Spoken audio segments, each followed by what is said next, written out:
নমস্কার। শ্রী শ্রী রামকৃষ্ণ কথামৃত।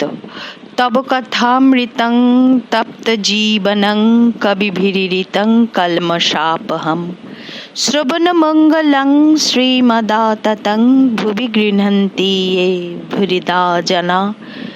নবম পরিচ্ছেদ, কেশবাদী ব্রাহ্মদিগকে কর্মযোগ সম্বন্ধে উপদেশ। শ্রী রামকৃষ্ণ কেশবাদী ভক্তের প্রতি: তোমরা বলো জগতের উপকার করা, জগৎ কি এতটুকু গা? আর তুমি কে যে জগতের উপকার করবে? তাকে সাধনের দ্বারা সাক্ষাৎকার করো, তাকে লাভ করো। তিনি শক্তি দিলে তবে সকলের হিত করতে পারে, নচেত নয়। একজন ভক্ত: যতদিন না লাভ হয় ততদিন সব কর্ম ত্যাগ করব? শ্রী রামকৃষ্ণ: না, কর্মত্যাগ করবে কেন? ঈশ্বরের চিন্তা, তাঁর নাম গুণগান, নিত্যকর্ম এসব করতে হবে। ব্রাহ্মভক্ত: সংসারের কর্ম, বিষয়কর্ম? শ্রী রামকৃষ্ণ: হ্যাঁ, তাও করবে, সংসার যাত্রার জন্য যেটুকু দরকার।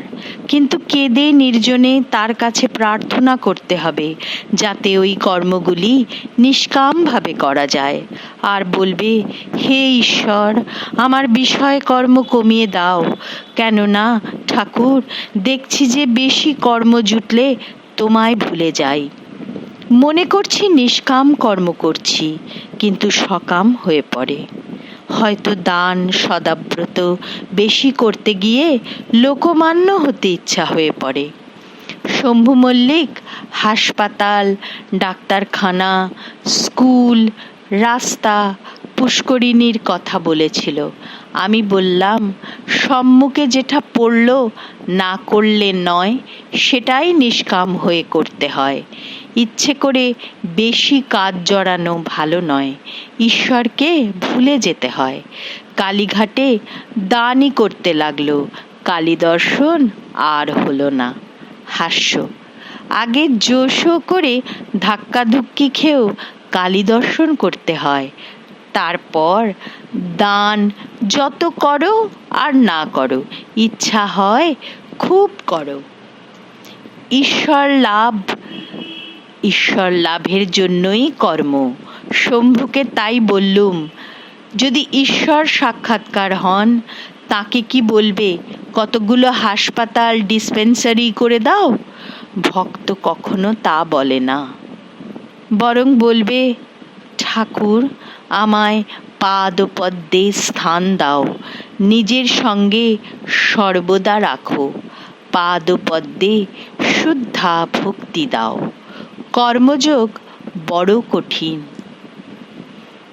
শাস্ত্রে যে কর্ম করতে বলেছে, কলিকালে করা বড় কঠিন। অন্নগত প্রাণ, বেশি কর্ম চলে না। জ্বর হলে কবিরাজি চিকিৎসা করতে গেলে এদিকে রোগীর হয়ে যায়, বেশি দেরি সয় না। এখন গুপ্ত কলিযুগে ভক্তিযোগ, ভগবানের নাম গুণগান আর প্রার্থনা। ভক্তিযোগী যুগ ধর্ম। তোমাদের ভক্তিযোগ, তোমরা হরিনাম করো, মায়ের নাম গুণগান করো, তোমরা ধন্য। তোমাদের ভাবটি বেশ। বেদান্তবাদীদের মতো তোমরা জগৎকে স্বপ্নবৎ বলো না, ওরূপ ব্রহ্মজ্ঞানী তোমরা নও।